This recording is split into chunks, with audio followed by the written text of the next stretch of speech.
बिस्मिल्लाहिर्रहमानिर्रहीम। अस्सलाम वालेकुम नाज़रीन, प्रोग्राम मुकाबले में मेरे और आमिर मतीन साहब की तरफ से खुशामदीद कहेंगे हम अपने तमाम देखने वालों को। नाज़रीन, हमला कहाँ हो ये भारत का इंतखाब होगा, लेकिन आगे कहाँ जाना है ये हम बताएंगे। DGISPR ने आज निहायत अहम प्रेस ब्रीफिंग दी है और ये भी बताया गया है डिप्टी वज़ीर आज़म इसहाक़ डार साहब की तरफ से कि भारत की किसी भी हरकत का पूरी क़ुव्वत से पाकिस्तानी कौम और पाकिस्तानी फ़ौज जवाब देगी। संगीनी की बात करें तो हर गुजरते दिन के साथ ये बढ़ती चली जा रही है। अगर भारतीय मीडिया को देखें तो भारतीय मीडिया जंग की इस आग को हवा देने में कोई कसर नहीं उठा रख रहा। भारतीय अवाम ने वहाँ पर मौजूद जो भारत के ही मुसलमान हैं उनके लिए भारत की सरजमीन को तंग कर दिया है। जो मौजूदा सूरत हाल है जिस ओर जा रही है, दोनों देशों की अगर बात करें, दोनों ममालिक की बात करें, अगर ऐसी सूरत हाल बनती है तो ये कितनी तबाहकुन साबित हो सकती है, इसी के ऊपर आज हम तफसीली तौर पे गुफ्तगू करने जा रहे हैं। दीगर मामलात के ऊपर भी बात होगी। आमिर साहब, आज वाज़े तौर पे पाक अफ़वाज की तरफ से, गवर्नमेंट ऑफ पाकिस्तान की तरफ से ये बयान कर दिया गया है, हम तैयार हैं। भारत को देखते हैं तो ये कह रहे हैं ये भी कर देंगे, वहाँ से भी हमला होगा, ऐसे भी कर गुजरेंगे, ये भी हो जाएगा। लेकिन उसका जवाब हमने एक ही दिया सबूतों के साथ कि हम तैयार हैं। असल सूरत हाल क्या है? क्या इसी तरफ जा रही है जो कुछ हमें चीज़ें नज़र आ रही हैं?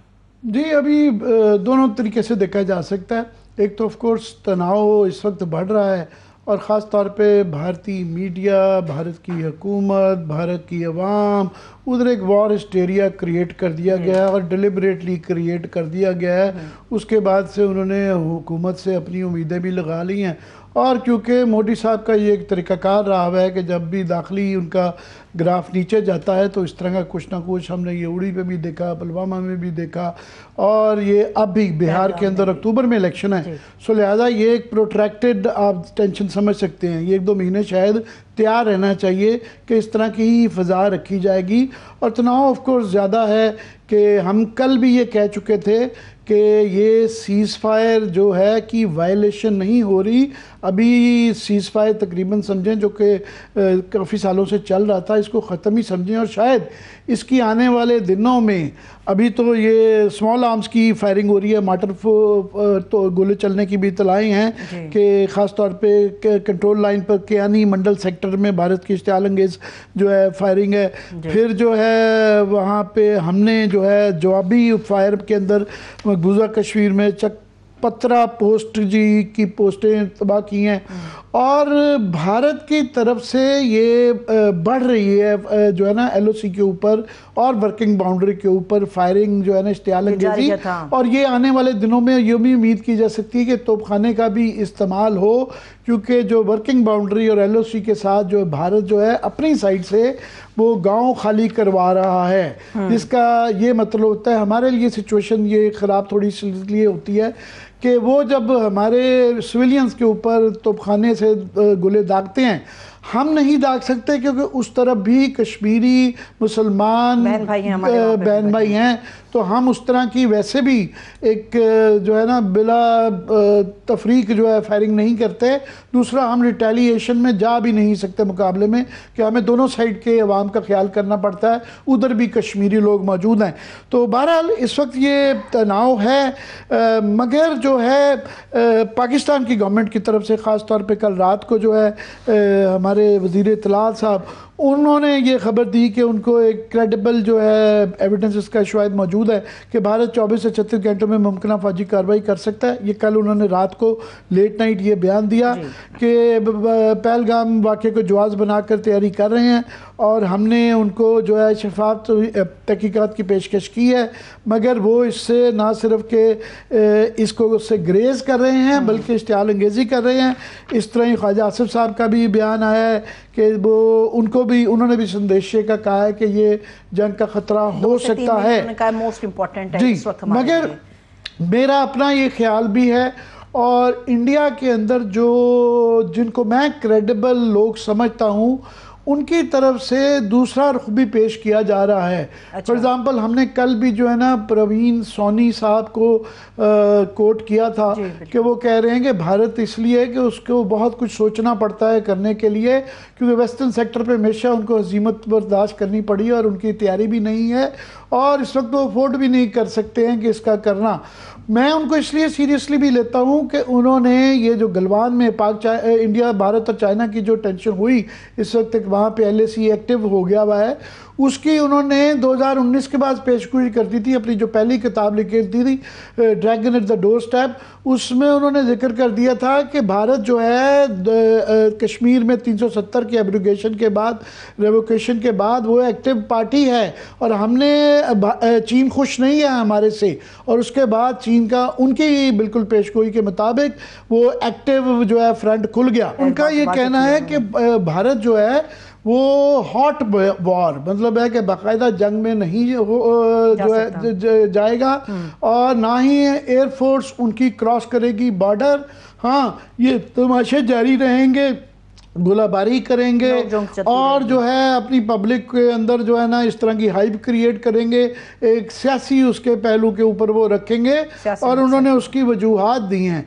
एक तो उन्होंने कहा है ये जो अगर दिखा सके, ये मोदी साहब की जो ये वॉर कैबिनेट की जो अपनी ये मीटिंग है, उन्होंने कहा जब ये मुल्कों ने हमला करना होता है तो इस तरह की जो मीटिंग होती है उसका सरप्राइज एलिमेंट रखते हैं, उसको दिखाते नहीं हैं कि ये देखें मोदी साहब जो हैं अपने जो है आर्म्ड फोर्सेस के चीफ्स के साथ, और राजनाथ जो डिफेंस मिनिस्टर हैं और एडवाइज़र जो है उनके साथ ये बैठे हुए, ये मीटिंग को दिखाया गया और वो बताया गया, और उसके साथ ये बताया गया कि जनाब मोदी साहब ने अफवाज को दे दिया है कि वो अपना टारगेट, मोड के तरीकाकार क्या होगा, टाइमिंग का अफवाज फैसला करेंगे। वो खुद तय तो जब जंग करनी होती है तो पॉलिटिकल लीडरशिप, खासतौर पे भारत का भी एक तरीकाकार है कि वो अपने पास रखते हैं, ये अफवाज को नहीं दिया जाता, उनको उसी वक्त दिया जाता है जब वो बॉर्डर की हद तक ही रहें, अपने बॉर्डर में रह के वो करें। तो ये उनका कहना है कि इसकी उन्होंने डिफरेंट तशरीह की है इस तस्वीर की। दूसरा उन्होंने कहा है कि असल बात यह है कि उससे पहले इशारे आ जाते हैं जंग के, कि हालांकि हमारे वज़रा यहाँ पे खदशे का इजहार कर रहे हैं, मगर उन्होंने कहा जी ट्रूप्स की मोबिलाइजेशन नहीं हुई, कि इस वक्त भी जो है याद रहे कि 2001 में और 2 में 13 दिसंबर 2001 के अंदर भारतीय पार्लियामान के ऊपर हमला हुआ था, 13 लोग मारे गए थे, 5 उसके अंदर दहशतगर्द भी शामिल थे। उसके बाद पाकिस्तान और इंडिया की तारीख का सबसे ज़्यादा प्रोलॉन्ग्ड 1 साल तक, तकरीबन अक्टूबर तक अगले साल 2002 तक जो है वो एक बहुत ही बॉर्डर के ऊपर मोबिलाइजेशन हो गई थी, दोनों तरफ की फौजें लग गई थी। उसकी जो फिर इशारे होते हैं कि आपकी माइन लेइंग लग जाती है, कि आपकी जो मशकें शुरू हो जाती हैं, बॉर्डर की मोबिलाइजेशन ऑफ ट्रूप्स हो जाती है, सिविलियन ट्रेन्स कैंसिल कर दी जाती हैं, रिजर्व फौज बुलवा ली जाती है और बॉर्डरों पे लगा दी जाती है, और माइन लेइंग हो जाती है कि वहाँ पे आप जो है बारूदी सुरंगें जो है ना बॉर्डर के साथ लगा दी जाती हैं। और ये मोबिलाइजेशन, वो मोबिलाइजेशन जो उस वक्त शुरू हुई थी, अच्छा बाय द वे उस वक्त जो है इंडिया पीछे रह गया था, उनके 3-4 हफ्ते लेट मोबिलाइजेशन की, एलिमेंट ऑफ सरप्राइज नहीं रहा, मगर उस वक्त कारगिल से ज़्यादा, कारगिल एक सेक्टर तक ही महदूद रही, कारगिल सेक्टर तक रही, उससे ज़्यादा बड़ी नहीं, लिहाजा कई लोग उसको कॉन्फ्लिक्ट कहते हैं, जंग नहीं कहते हैं। ये इसके अंदर कैजुअल्टी तकरीबन 2000 के करीब जो है ना इंडिया के लोग भारतीय फोर्सेस के मारे गए थे, हमारी बहुत कम कैजुअल्टी हुई थी। और क्योंकि हमने मोबिलाइजेशन बहुत अच्छी की थी तो हमने मोबिलाइजेशन एक्सरसाइजेस के अंदर उनको मात कर दिया था, जिसके बाद वैसे ये प्रोलॉन्ग रही। उसके अंदर एयरफोर्स इन्वॉल्व हुई थी उनकी तरफ से जो है, हमारी उसके ऊपर एयरफोर्स, इंडियन एयरफोर्स ने भी यहाँ से दागे थे, हमने भी लिमिटेड महदूद जो है एयरफोर्स का इस्तेमाल किया गया था, मगर वो इशारे अभी नहीं आए। और ये हफ्तों और महीनों में होता है, ये एक दिन के अंदर नहीं होता कि ये एकदम से हो जाए। और उनकी जो सोनी साहब की जो वजूहात है कि क्यों इंडिया ये नहीं करेगा, जो है उसकी वजूहात उन्होंने एक तो ये दिया कि इशारे अभी वो नहीं आए, और वो जब आएंगे तो वो हमें भी पता होगा, इंडिया में भी पता होगा कि छुट्टियां कैंसिल हो गई हैं, ट्रेनें जो हैं सिविलियन कैंसिल हो गई हैं, रिजर्व फौज को रिटायर्ड जो होते हैं वो उनको वर्दी पहना के बॉर्डर पे लगा दिया जाता है, और वो भी नहीं हुई। मगर ये खदशा, उन्होंने जो खदशा इजहार किया है कि हाँ आइंदा आने वाले दिनों में, फॉर एग्जाम्पल सियालकोट में जो है गांव जो है, अच्छा याद रहे कि पाकिस्तान इंडिया के 5 किस्म के बॉर्डर हैं। एक है LAC, line of actual control के जो सियाचिन के ऊपर उन्होंने हमारा 1984 के अंदर 1000 किलोमीटर स्क्वायर किलोमीटर करीब रकबा ले लिया था, तो वहाँ पे LAC कहलाता है, लाइन ऑफ एक्चुअल कंट्रोल, तो जिसके पास मोर्चे आ गए। उससे नीचे फिर वहाँ से लेके मीरपुर तक तकरीबन समझ लें LOC लाइन ऑफ कंट्रोल है। जो पहले सीजफायर लाइन होती थी वो 1949 के बाद वो LOC बाद में बन गई, तो LOC है, शिमला के बाद आप उसको कह लें बल्कि कि वो LOC बन गई है। उसके नीचे जो वर्किंग बाउंड्री कहलाती है शकरगढ़ तक।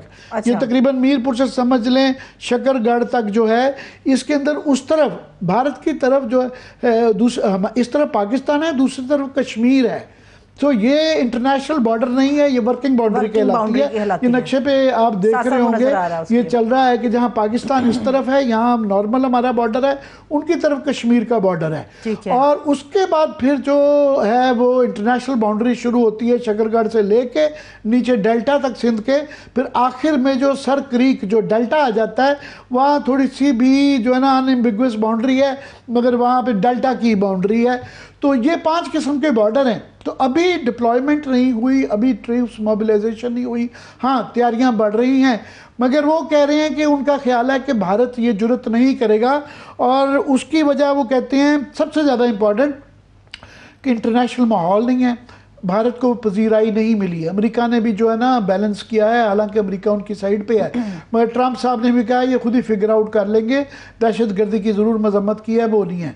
दूसरा, पाकिस्तान के हक में जो है टर्की आया है, और चीन ने बड़ी अनइक्विवल जिसे कहते हैं ना वो हमारे हक में किया, जिसका चाइना में के इस बयान का फॉर एग्जांपल उनका ये कहना कि जनाब बिल्कुल China always supports Pakistan resolute implementation of counter terror जो है terrorism actions, iron clad friend all weather strategic cooperative partner Pakistan. Bharat जो चीन है पाकिस्तान की जो है लेजिटिमेट सिक्योरिटी कंसर्न्स और पाकिस्तान की सपोर्ट करता है सॉवरेनिटी और सिक्योरिटी इंटरेस्ट। इसका मतलब ये है कि पाकिस्तान की कोई खुदा ना खास्ता कोई टेरिटरी लेने की कोशिश करेगा, ये सिक्योरिटी को बहुत ब्रीच करेगा, तो चाइना हमारे साथ है, ये डिक्लेयर।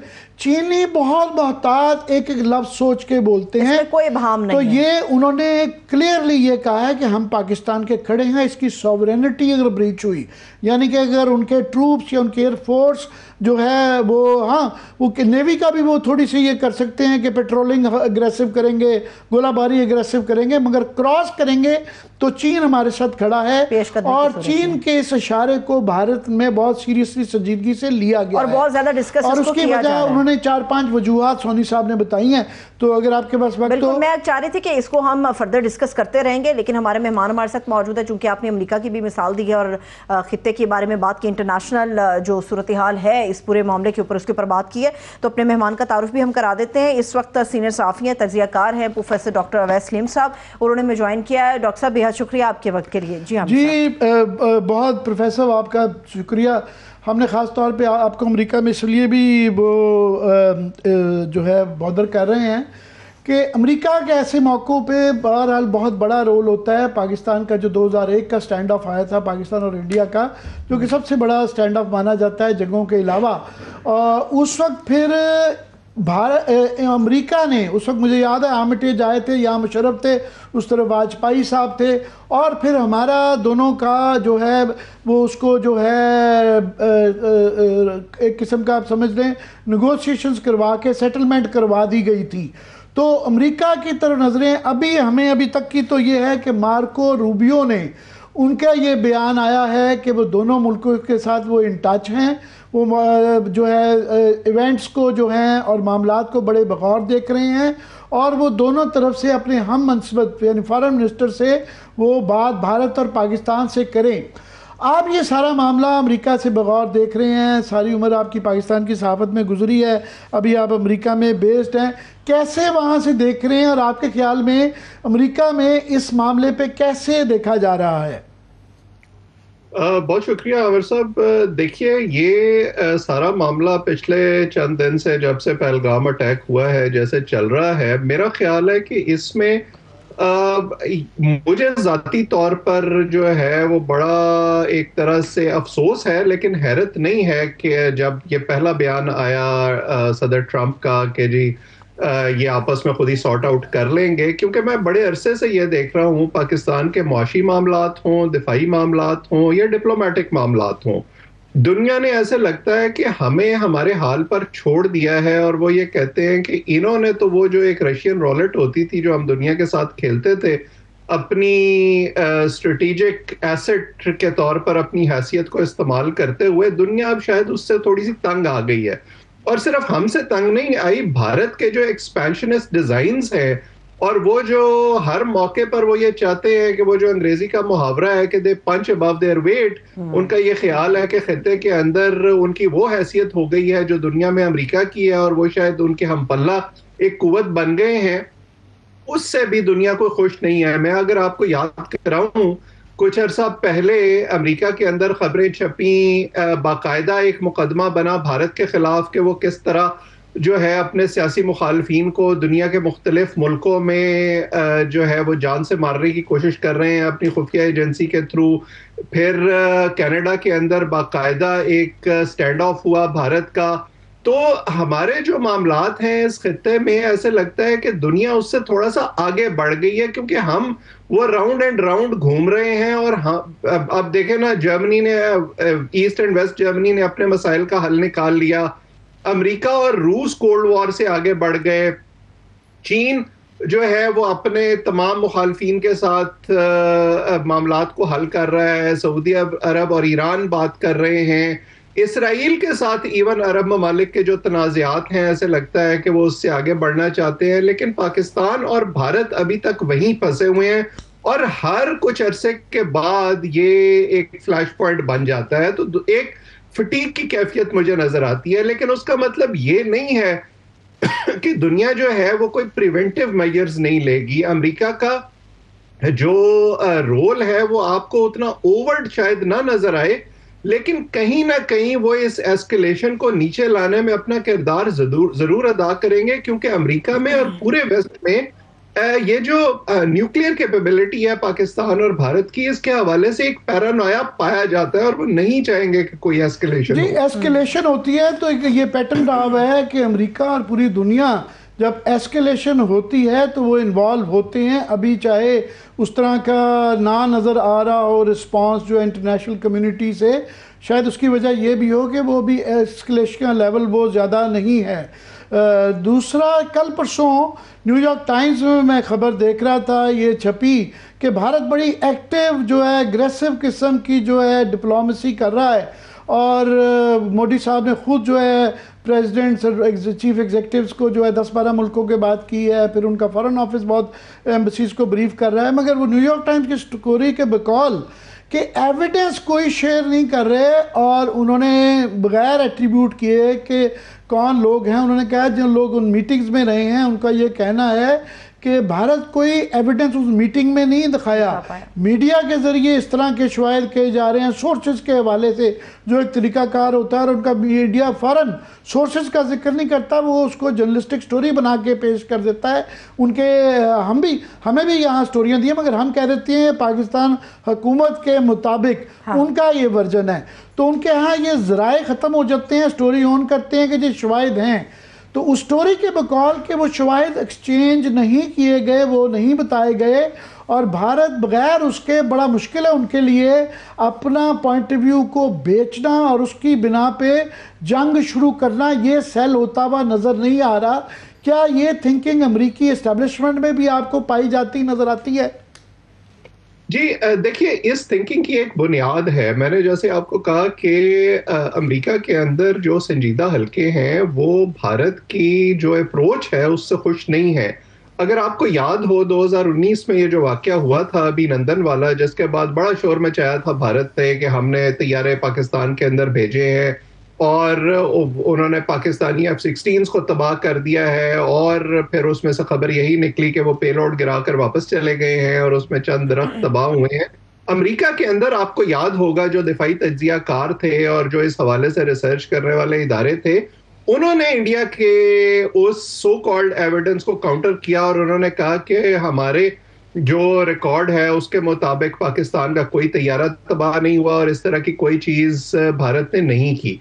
तो इस दफा भी जिस तरह एक नैरेटिव फौरी तौर पर बनाया गया है, अब पाकिस्तान का मौक़िफ़ मुझे इस हवाले से बड़ा साइब लगता है कि वो ये कह रहे हैं कि आप इसकी गैर जानिबदाराना तहकीकात कराएं, लेकिन ऐसे लगता है कि वाकई के फौरन बाद उसको एक मखसूस स्पिन भारत की तरफ से दिया गया। बिहार में इलेक्शन हो रहे हैं, अगले दिन ही मोदी साहब बिहार पहुंच गए। माफ कीजिएगा।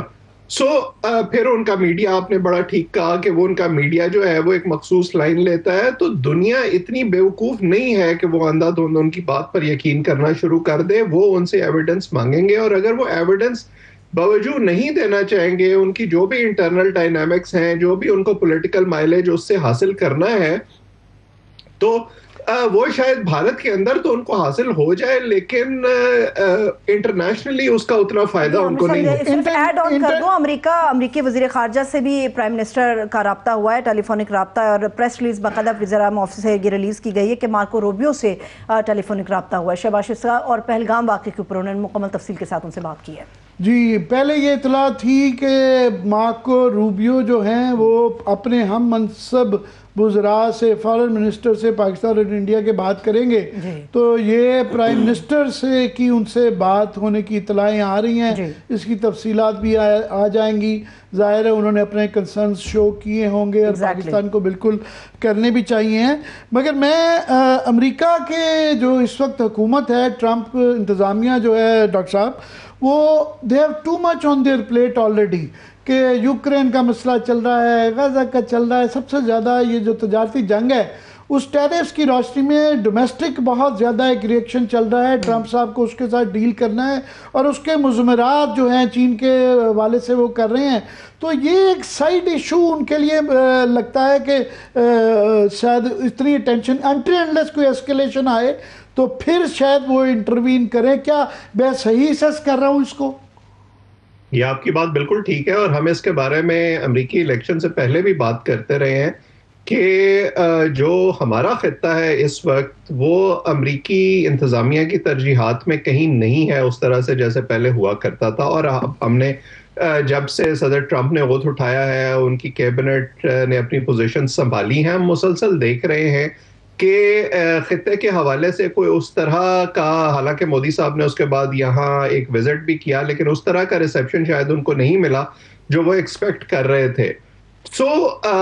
ये एक एबरेशन आ गया है ट्रंप इंतज़ामिया के जो एजेंडा था, जो जिस तरह वो चीज़ों को देख रहे थे, एक रोड ब्लॉक है और इसको वो इसी तरह से देखेंगे और मैनेज करने की कोशिश करेंगे। ये नहीं होगा कि वो जो उनकी तरजीहात थी, जिन पर वो पहले काम कर रहे थे, जो अमेरिका के अंदर इंटरनल डायनामिक्स हैं, उनको वो पसे पुष्ट डाल देंगे और जो बयान सदर ट्रंप का आया था वो उसी का इजहार था। जी, पिछली दफ़ा 2019 में अमेरिका की बहरहाल हमारे मुकाबले में थोड़ा सा भारत की तरफ ज़्यादा झुकाव पाया गया था पुलवामा के बाद जो टेंशन आई थी।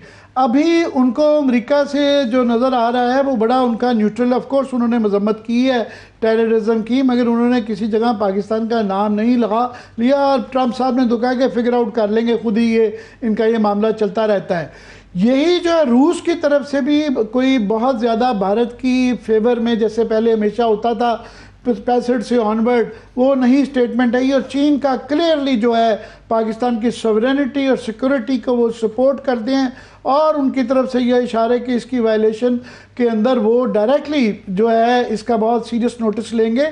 ये ओवरऑल जो है जो मैटर करती हैं पावर्स हमारी, मैं समझता हूँ भारत की ये वन साइडेड करने की वजह से फेवरेबल एक माहौल है हमारे लिए। ये बात बिल्कुल ठीक है। अगर मैं आपको याद कराऊं, इवन ये जो मिडल ईस्ट में मामला चलता रहा है इसराइल के हवाले से, हालांकि बाइडन इंतजामिया के दौर में अमेरिका ने पूरी तरह से सपोर्ट किया इसराइल को इब्तदा में, लेकिन उसके बाद आहिस्ता आहिस्ता अमेरिकी मीडिया के अंदर अमेरिकी जो अहलकार थे उनके हवाले से ये खबरें आना शुरू हो गई थी कि ये सोच बढ़ती जा रही है यूएस एडमिनिस्ट्रेशन में कि नेतन्याहू हैज गॉन रोग, यानी वो अपने स्क्रिप्ट से बहुत बाहर जाना शुरू हो गए हैं। और ये जो मैंने आपको पिछला बैकग्राउंड याद करवाया भारत के हवाले से और वो जो अपने मुल्क के बाहर जो कार्रवाइयां कर रहे हैं अपनी एजेंसीज के थ्रू, ये सारा बैकग्राउंड अब दुनिया के सामने है जो 2019 में नहीं था, और वो चाहेंगे कि उनको कंटेन अब आप करें। देखना पड़ेगा कि दुनिया क्या मौकफ इस पूरे मामले के अंदर अपना रखती है। बहुत शुक्रिया sir, thanks so much. Doctor वैसलीम साहब हमारे साथ मौजूद थे। आमिर साहब, एक तो अमेरिका के हवाले से आप और डॉक्टर साहब जो बात कर रहे थे, अभी जो डिटेल्स हमारे सामने शहबाज शरीफ साहब के हवाले से आई हैं, जो उन्होंने मार्को रूबियो से बात की है, उसमें एक तो उन्होंने कहा कि जी भारत को रोका जाए, जिस किस्म के जारहाना वो बयान दे रहा है, इश्ताल दिला रहा है वहाँ की पब्लिक को भी, और पाकिस्तान के खिलाफ जो प्रोपेगेट किया जा रहा है इस पूरे मामले को, इसको एक तो लगाम डाली जाए। और दूसरा उन्होंने कहा कि पाकिस्तान के साथ जो दहशतगर्दी को जोड़ने की कोशिश एक भारत इंटरनेशनल वर्ल्ड पे कर रहा है, उसको भी हम मुस्तरद करते हैं, इससे हमारा कोई ताल्लुक नहीं, हम इन्वेस्टिगेशन अब भी करवाना चाहते हैं। जी, बड़ी अच्छी बात है कि प्राइम मिनिस्टर और फॉरेन मिनिस्टर जो हैं वो अब एक्टिव हो गए हैं। थोड़ी सी मैं ये ज़रूर कहूँगा कि लेट उन्होंने अपना ये रिस्पांस दिया है। वो उतने इंडिया की तरह पहले इतने एग्रेसिव नहीं थे, अब वो नज़र आ रहे हैं कि एक्टिवली इसको रिस्पॉन्ड कर रहे हैं और इसको टेकअप कर रहे हैं। मगर सूरत हाल ये है कि भारत, ये अवैस साहब जो ये फरमा रहे थे कि जनाब ये इसराइल वाली सिचुएशन नहीं है, भारत कॉपी करना चाहेगा, मगर कोई भारत इसराइल को अमेरिका की पुष्पनाई टोटल शामिल है, वो अमेरिका ही ना हो तो नेतन्याहू साहब की जरूरत नहीं है जो फ़लस्तीन में वो कर रहे हैं। हाँ। तो भारत के पास वो सपोर्ट मौजूद नहीं है, ना भारत अमेरिका है और ना हम फ़लस्तीन हैं। यहाँ पे हमारी न्यूक्लियर पैरिटी है और हमने हमेशा जो है इसके मुताबिक ये है। तो वो जो मैं ही समझ रहा हूँ और मैं सोनी साहब से एग्री करता हूँ कि ये सेबर रैटलिंग ये चलती रहेगी, कि जिस तरह मकबूजा ऑपरेशन में कल भी उन्होंने 4 अपने राफेल जो हैं वो बॉर्डर क्रॉस नहीं किया। हाँ। मगर वो रैटलिंग उसकी की जाके शोशा, तो हमारी तरफ से भी रैम्बल कर दिए गए थे, उनको वो इशारा दे दिया था। तो वो शायद ये होगा और शायद एग्रेसिव नेवी की भी पेट्रोलिंग हो, शायद जो है वर्किंग बॉर्डर LOC पे गोलाबारी भी हो, और शायद वो ऐलान भी कर देंगे हमारा सीज फायर ख़त्म है। अच्छा। मगर इससे ज़्यादा एस्केलेट अभी सिचुएशन, मोबिलाइजेशन भी नहीं है, शायद ना भी हो। मैं ये एग्री करता हूँ सोनी साहब का, जंग नहीं होने वाली, मैं समझ जाऊँ कि जंग हमारे दरवाजे से वापस पलट जाएगी का क्या पता होगा। और जाहिर है फॉरेन मिनिस्टर को या जो है ख्वाजा आसिफ और इंफॉर्मेशन मिनिस्टर है, ज़ाहिर है उनके पास जो एक्सेस है इंफॉर्मेशन की वो हमारे पास तो नहीं है।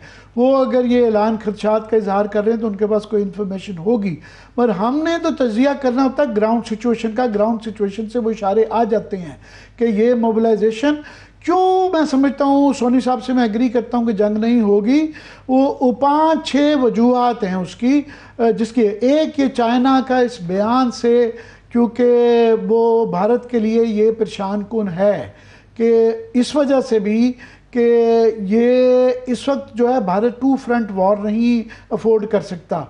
उनके लिए प्रॉब्लम है कि पहले LOC थी मगर अब पहले LAC, line of actual control है, जो भारत और चीन के दरमियान जो बॉर्डर है उसको लाइन ऑफ एक्चुअल कंट्रोल कहते हैं। हमारा उनका तो फिर भी जो है मुआहिदा है, जो है सीज फायर का एक मुआहिदा हुआ है, मगर उनकी तरफ कोई मुआहिदा ऐसा सच नहीं है। तो वो वहाँ से ट्रूप्स की एक बहुत बड़ी तादाद जो है भारत ने पिछले 1-1.5 साल के अंदर गलवान के वाक़ये के बाद उधर डिप्लॉय की भी है।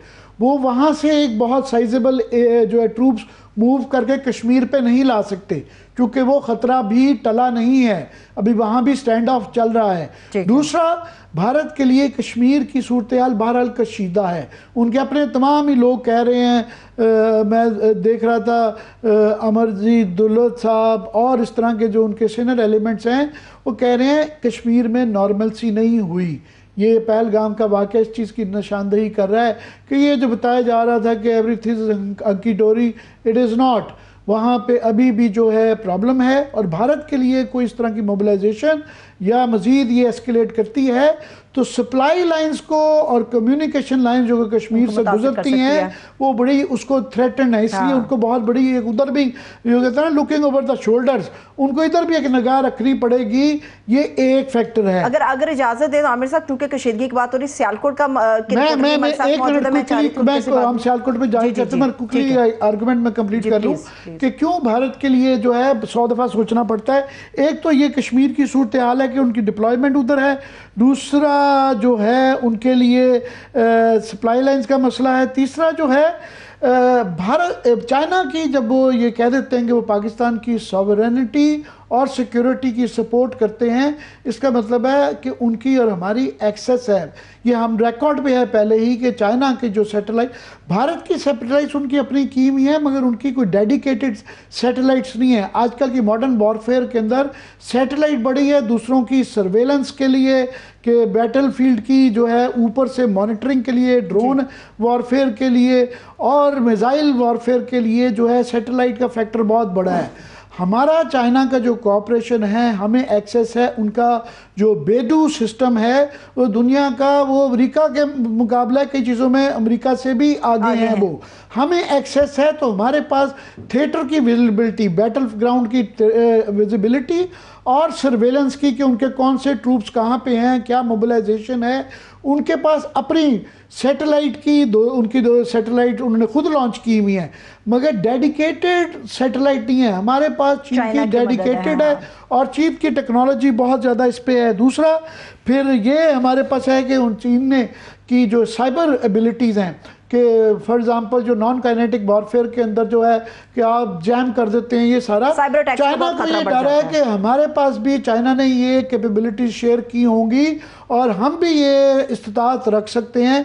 ये भारत के लोगों का वो ख्याल है, इसलिए 100 दफ़ा सोचना पड़ता है। लास्टली हमारा चीन के साथ बॉर्डर है, हमारी मिलिट्री अलाइंस नहीं है मगर चूँकि सीपैक यहाँ पे है, हम उनके स्ट्रेटेजिक पार्टनर्स हैं और ग्वादर की जो बंदरगाह है हमने उनको दी हुई है, उनकी यहाँ बहुत बड़ी इन्वेस्टमेंट है। हम जो है BRI का बेल्ट एंड रोड इनिशिएटिव का सीपैक फ्लैगशिप है। सो लिहाजा हमारी बॉर्डर है, हमारे पास सप्लाई लाइन, जब जंग शुरू हो जाती है, एस्केलेट करती है, फिर ये मैटर करता है कि आपकी सप्लाईज जो एमुनिशन की सप्लाईज और वॉरफेयर की सप्लाईज वो बड़ी, उसकी सप्लाई लेन जो है ना, चेन्स वो बड़ी इंटैक्ट होनी चाहिए। हमें वहाँ से चाइना की ये मदद हासिल है, इंडिया को नहीं है। कारगिल के अंदर ये बड़ा इंडिया के लिए प्रॉब्लम था कि उनकी तैयारी नहीं थी और ये लोग कह रहे हैं कि उनकी मॉडर्नाइज के वो प्रोसेस में हैं। उन्होंने 9 बिलियन डॉलर के 26 राफेल खरीद लिए और ये बहुत बड़ा गैम्बल है। हमारे पास जो चाइनीज़ हेल्प के साथ जो हम अपनी एयरक्राफ्ट इंडस्ट्री है, वो मिसाइल कैपेबिलिटीज़ हैं कि अगर वो एक भी उनका राफेल गुजर गया ना, वो मिथ टूट जाएगी। तो इसलिए जो है ये चाइनीज़ फैक्टर की वजह से वो उनके लिए काफ़ी दफ़ा उनको सोचना पड़ता है और उनके जो स्ट्रेटेजिक थिंकर्स हैं वो कह रहे हैं कि ये जो है ना, ये दिखावा ज़्यादा है, ये बढ़ेगा भी आने दिलों में और ये मोदी साहब का तरीकाकार भी यही है, पर ये जसारत नहीं करेंगे इसको एस्केलेट करना। लेकिन जो राफेल की मिसाल, खतरा ये रहता है कि हमेशा एस्केलेशन के अंदर कई दफ़ा गलती हो जाती है, ये डेंजरस गेम होती है, ये ब्रिंकमैनशिप, कई दफ़ा चीज़ें हाथ में कंट्रोल में नहीं रहती, ऐसी सिचुएशन आ जाती है। सो ये एक बहुत बड़ा एक खतरनाक गैम्बल है। लेकिन जिस राफेल की बार बार ये गिदड़ भपकियां लगा रहे हैं इंडियन मीडिया, आमिर साहब, वो तो 2028 से 2032 के दरमियान जो अवेलेबिलिटी होगी ना इंडिया के लिए, वो तो तब होगी। अभी तक उन्होंने परचेजिंग के हवाले से बात की है। बैच आ गया, 25-26 उनके राफेल आ गए हुए हैं, मगर अभी बड़े रिसेंटली आए हैं और उनको जहाज को लेना एक और बात ही है, चलाना करना एक अलग बात है। तो हम F-16 जो है पिछले माशाल्लाह 30-40 साल से चला रहे हैं। हमारा JF-17 जो है थंडर, वो उसने अपने कमालात दिखाए हुए हैं और हमारे पास टॉप ऑफ द लाइन जो है। फिर हमारी इंटेग्रेटेड सिस्टम है, हमारा अमेरिका और चाइना के साथ वो है, उनका अमेरिका से ताज़ा हुआ है। वहाँ एक भानमती का जो है ना सिस्टम है, वहाँ फ्रेंच, रशियन, अब अमेरिकन भी लेना शुरू हो गए हैं, इसराइली, वो इंटेग्रेटेड उनका जो है वॉर मशीनरी नहीं है। हमारी बड़ी इंटेग्रेटेड टेस्टेड वो है, जिसका मिसाल हमने 2019 में पुलवामा के उसमें अभिनंदन की सूरत में दे दिया। मेरे ख्याल में अभी भूले नहीं, उनको याद है बड़ी अच्छी तरह से। आमिर साहब, जरा सियालकोट की सिचुएशन के बारे में पता कर लेते हैं। हमारे रिपोर्टर 92 न्यूज़ के सियालकोट से हामिद रजा कालू साहब मौजूद है। बहुत शुक्रिया हामिद, थैंक्स सो मच आपके वक्त के लिए। हामिद, जरा ये तो बताइए कि सियालकोट में सूरत हाल क्या है? जो खबरें भारत चला रहा है कि उसने तो बहुत कुछ कर दिया और पाकिस्तान के हवाले से इत्तलात चीजें हमारे सामने आ रही हैं, इनफैक्ट सियालकोट में क्या सूरत हाल है, जरा इससे हमें अपडेट कीजिए।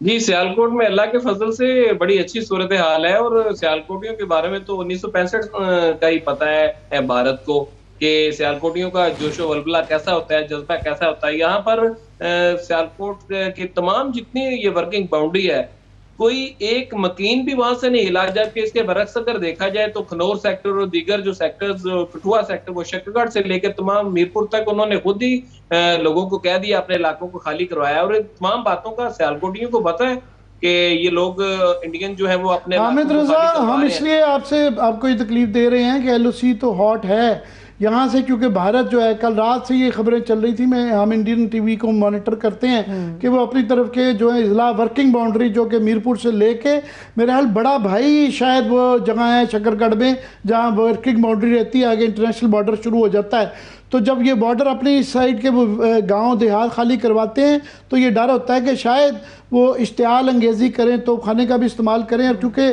सियालकोट बड़ा शहरों में हमारा जो है वर्किंग बाउंड्री के करीब है, शायद 8 किलोमीटर है। आपके घर से कितने दूर है बॉर्डर वर्किंग बाउंड्री का? बिल्कुल 8 से 10 मिनट की ही ड्राइव है सचेतगढ़ जो बॉर्डर है। और बाकी जो किंगरा रोड है, ये सारा समझ लें कि रोड की लेफ्ट साइड जो है तमाम ये जफरवाल शकरगढ़ तक आगे सारा ये बॉर्डर ही है। और यहाँ पे आज जो है जंगी मशकें जो हैं हमारी पाक फौज ने यहाँ पे की हैं, और जिससे मजीद जो है लोगों को यहाँ पर तकवीयत मिली है, उनके जज्बे को। और लोगों से मेरी बात है, मैं कल भी सारा दिन वर्किंग बाउंड्री पे रहा हूँ, आज भी मैंने सारा विजिट किया है, कोई एक बंदा भी तैयार नहीं है कि यहाँ से अपना इलाका छोड़ के जाना है। इनका जो इलाका मकीन है, उनका यही कहना है कि हम लोग जिस तरह 1965 में इनको मार भगाया था, इनके टैंकों का कब्रिस्तान बनाया था। बहुत शुक्रिया हामिद रजा आपके वक्त निकालने का। ये तो अवाम का जज्बा है आमिर साहब, लेकिन मेरा ख्याल है कि जरा ट्रूप्स के हवाले से, पाक फौज के हवाले से भी अगर चीजें हमारे सामने जरा ज्यादा खुल के सामने आती तो हम इसकी तरफ बढ़ सकते हैं। नहीं, ये मैं इसलिए ये हामिद रजा को सुनना चाह रहा था कि हमारे सूरत हाल जिस तरह हमने कहा कि एक एलओसी है, जो उसके बाद ये वर्किंग बाउंड्री जो है जहाँ यहाँ पाकिस्तान के यहाँ गुजरात सियालकोट जो है ये खारिया कंटोनमेंट इधर से लगता है, इधर गुजरांवाला का कंटोनमेंट का ये आ जाता है, तो ये यहाँ पे पाकिस्तान है, वहाँ पे कश्मीर है। तो हमारे लिए सियालकोट ख़ास तौर पे बिल्कुल बॉर्डर के ऊपर है, जम्मू शहर भी थोड़ा सा डिस्टेंस पे है। तो वो जब देहात खाली करवाते हैं तो इस चीज़ का अंदेशा होता है कि हमारे सिविलियंस के ऊपर, क्योंकि पोस्चरिंग है ना इस वक्त, वो सिर्फ अपनी आवाम की हाइप को तसल्ली करना चाहते हैं, सियासी जंग एक मोदी खेल रहे हैं। तो जब वो इस तरह के कल सारी रात वो चलते रहे कि जनाब, तो ये खदशा रहता है कि शायद वहाँ पे इश्तियाल अंगेजी और क्रॉस फायरिंग जो है वर्किंग बाउंड्री पे भी करें। इंटरनेशनल उसके ऊपर जो है ना एक गोली भी चले तो वो that is declaration of war. So LOC पे और वर्किंग बाउंड्री पे वो एक्चुअली एलओसी के बाद वर्किंग बाउंड्री पे भी जब एस्केलेशन होती है वो भी एक डिफरेंट स्टेज है। इंटरनेशनल बॉर्डर पे तो वॉर होती है ना, वहाँ तो कोई और वो वहाँ सिचुएशन ही डिफरेंट। सही है, चलिए अभी एक ब्रेक की तरफ हम चले जाते हैं। मुसलसल जिस तरह से सूरत हाल उतार चढ़ाव में रहेगी ये तो हम अपडेट करते रहेंगे, और वैसे भी 92 न्यूज़ भी मुसलसल ये तमाम सूरत हाल आवाम तक पहुँचा रहे हैं। एक ब्रेक लेते हैं, ब्रेक से वापस आएंगे, जरा अदालती मामलात के ऊपर भी बात करेंगे, हमारे साथ रहिएगा।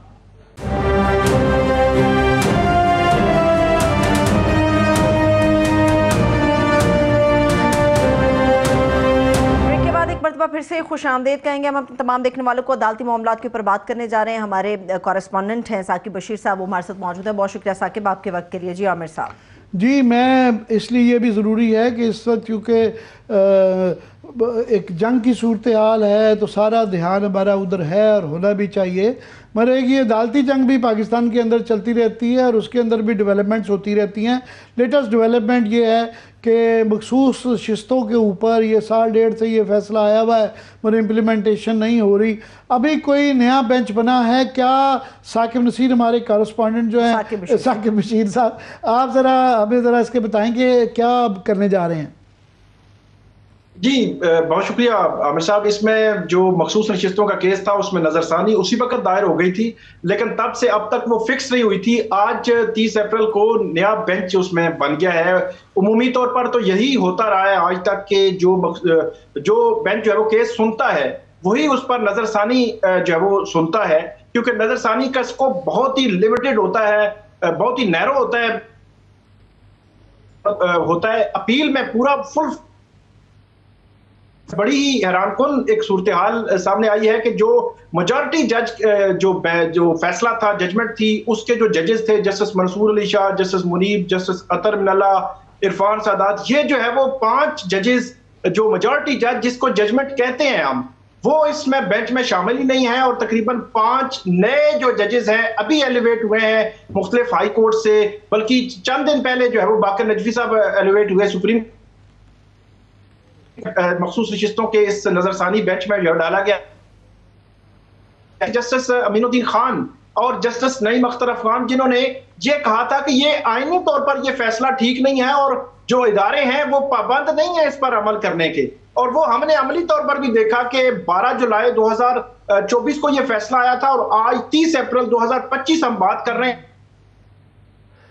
बेतौकीर किया गया। बारहा जो मेजॉरिटी जो जजमेंट लिखने वाले जजेस थे उन्होंने नोट जारी किए, इलेक्शन कमीशन को डायरेक्शन दी, लेकिन इलेक्शन कमीशन ने, स्पीकर कौमी असम्बली ने, फेडरल गवर्नमेंट ने, किसी ने इस पर अमल नहीं किया। और इवन सुप्रीम कोर्ट के पास अमल दरामद के लिए पीटीआई की दरखास्तें पड़ी हुई थी जिसको आईनी बेंच ने लगाना था, वो अमल दरामद के लिए भी थी और कंटेम्प्ट की भी थी, उनको भी कभी फिक्स नहीं किया गया। और ये अंदेशा आप और हम और काफ़ी वकला जो है हमारे ही प्रोग्राम में, मुझे सलाना करुण राजा भी है, उन्होंने कहा जी आप देखिएगा जब ये नए जज आ जाएंगे 8-5 की ये मौजूदा मेजोरिटी के बाद अपनी मेजोरिटी घर की अक्सरियत हो जाएगी, तो यही 2 डिसिडेंट जज जो हैं ये उसके अंदर शामिल करके ये इसके ऊपर फैसला आ जाएगा। ये ऐसा ही हुआ?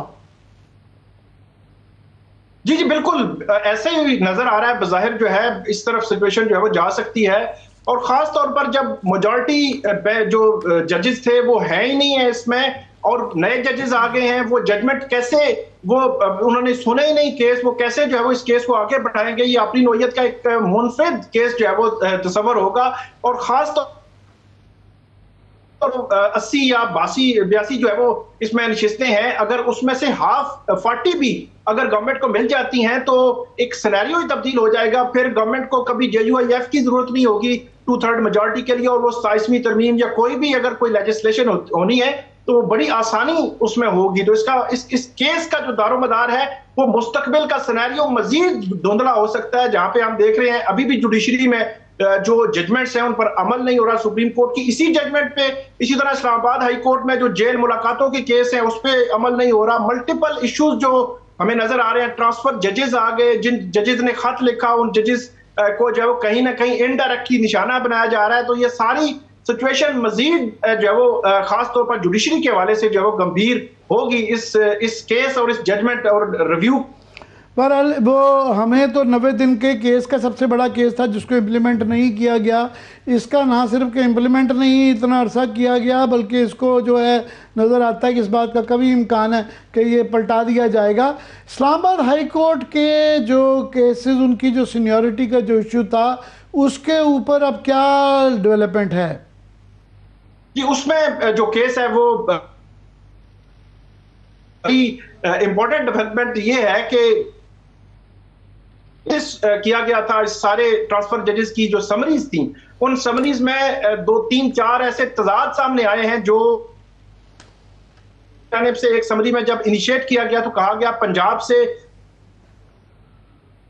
और सिंध से। ये हैरान था, आज मुनीर मलिक ने बताया कि पंजाब से 3 जजेस हैं, बाबर सत्तार, सरदार रियाज साखा भी थे, तो 3 जजेस थे, और सिंध से भी 1 जज जैसे समर रफत इम्तियाज थी। फिर बाद में जब अगले प्रोसेस में जाकर जब समरीज तब्दील की गई तो उस वक्त शायद गवर्नमेंट को किसी ने बताया कि सिंध की बजाय सिंध रूरल करने, रूरल सिंध से जो है वो कोई नहीं है। इसके अलावा एक और बड़ा तजाद सामने आया कि वहां पे जो समरीज इनिशियली इनिशिएट की गई थी और नया हलफ ना उठाने का मामला जो है इसका जिक्र मौजूद नहीं है। लेकिन जब कंसल्टेशन प्रोसेस मुकम्मल हो गया तो आखिरी स्टेज पे प्राइम मिनिस्टर ने जो है वो ये डाल दिया कि इनको नया हलफ नहीं लेना पड़ेगा और इनकी सीनियरिटी वहीं से शुरू होगी जहां से ये पिछली हाई कोर्ट में जो है मौजूद थे। तो इट मीन के वो जस्टिस जो डोगर है वो टॉप पे आते हैं उस लिहाज से। तो ये भी एक तजाद जो है वो आज सुप्रीम कोर्ट में आईनी बेंच के जो है वो सामने रखा गया। मलिक 7 मई को इसमें होना है। इसमें इंटरेस्टिंग पहलू ये है कि 19 मई को तमाम हाई कोर्ट सिंध, इस्लामाबाद, पेशावर और बलोचिस्तान, चारों हाई कोर्ट के जो कायम चीफ जस्टिस हैं उनको मुस्तकिल करना है। इस्लामाबाद के हाई कोर्ट के जो चीफ जस्टिस हैं इनको मुस्तकिल करने से पहले इस केस का फैसला आना जरूरी है 19 मई से पहले, वगरना उसको फिर डिले करना पड़ेगा। या ये है कि इस केस की मौजूदगी में अलग एक कानूनी बहस भी छिड़ सकती है। और ये जो है हम सब की निगाहें हैं कि ईदर वे जो भी फैसला इसका आएगा उसके अंदर जो है ना स्टूडेंट्स जो जूरिस्प्रूडेंस के हैं वो भी बड़ी नज़र रखे हुए हैं कि पहले अगर ये कर देते हैं कि एक्टिंग जज को टेम्परेरी ला के बगैर ओथ के इस्लामाबाद हाई कोर्ट के सीनियर मोस्ट बना के परमानेंट इसकी रोशनी में अगर वो हो जाते हैं तो दलाइल क्या होंगे, क्योंकि अभी तक ये जो बेंच बनाए जाते हैं इनका किसी बड़े फैसले में मुदल्लल किस्म के कोई जो ना आर्गूमेंट सामने नहीं आए जिससे पता चले कि कितने काबिल ये लोग हैं। ये मैं सही असेस कर रहा हूँ या ओवरडू कर रहा हूँ? जी जी बिल्कुल बिल्कुल आपने ठीक जो निशानदेही की है कि ये अगर इसकी जो फैसला है, अब इस जो बेंच सुन रहा है इसमें भी जस्टिस सलाहुद्दीन पंवर अभी सुप्रीम कोर्ट आए हैं, थोड़ा टाइम हुआ है जब जस्टिस आमिर फारूक गए थे 11 फरवरी को। इसी तरह जो जस्टिस शकील है वो भी अभी जो है वो सुप्रीम कोर्ट आए हैं और उनको फिर आईनी बेंच का हिस्सा जो है बनाया गया है। तो नए जजेस हैं, हाई कोर्ट से आए हैं। इसमें जो सुप्रीम कोर्ट जो है वो अब उसमें देख रही है कि इसमें आर्टिकल 200 के तहत ट्रांसफर ठीक हुआ है, और खास तौर पर जो सीनियरिटी वाला मामला है कि जस्टिस डोगर जो है उनकी सीनियरिटी ठीक है या नहीं, क्योंकि यहाँ पे 6, 7 या 8 जजेस थे, उनकी सीनियरिटी डिस्टर्ब हुई है। अब एक जज जो है वो दूसरी हाई कोर्ट से आ रहा है, उसको सीनियरिटी देने के लिए 8 अगर सुप्रीम कोर्ट कहती है तो वक्त भी मेरे पास बहुत बहुत शुक्रिया साकिब आपके वक्त निकालने का। मैं क्विकली ज़रूर ये कहूँगा कि आप ये प्रोग्राम से पहले ये जो बात कर रही थी कि एक जंग का माहौल है, बड़ी संजीदा सूरत हाल है, मगर जो मीम्स से देखें पाकिस्तान अवाम की तो मैं उनको ब्लेम नहीं करता। एक तो हमारा एक वो है कि सेंस ऑफ ह्यूमर तो अपनी जगह कई दफ़ा क्रूड हो जाता है, मगर वो उन्होंने सही जज किया है मुशर्रफ साहब की ये तरीक़ाकार को कि जिस तरीके से वो वहाँ पे दूसरा किस्म का मुसलमानों को तंग किया जा रहा है, बदतमीज़ी की जा रही है, उनके गलत हरकत हो रही हैं, कश्मीरियों को पूरे हिंदुस्तान के अंदर उठाया जा रहा है। हमारे यहाँ बेचारी बड़ी मेच्योरिटी दिखा रहे हैं और लोग जो हैं वो they can see through Modi. आम आदमी देख रहा है कि इसके पीछे क्या सोच कार्य फरमा है। तो वो मीम्स का ठीक है, ऑफ कोर्स ये संजीदा मामला आता है। मेरा ख्याल है ये संजीदगी कई दफ़ा मीम्स का ये उनके इस तरीक़ाकार का तबस्कर उठाना भी एक डिफरेंट लेवल की संजीदगी है। पाकिस्तानी अवाम जानती है कि उनकी नब्ज़ कहाँ से हमने पकड़ना है, तो अवाम ने मीम्स का जो एक जरिया बनाया ना आमिर साहब, उससे भारत के अंदर हमें नज़र आ रहा है कि आग ज़्यादा कुछ फैली है, कुछ ज़्यादा तकलीफ के अनासर हमें नज़र आते हैं। बहुत शुक्रिया आमिर साहब, थैंक्स सो मच। देखने वालों का शुक्रिया, इजाज़त दीजिए, अपना बहुत सा ख्याल रखिए, खुदा हाफ़िज़।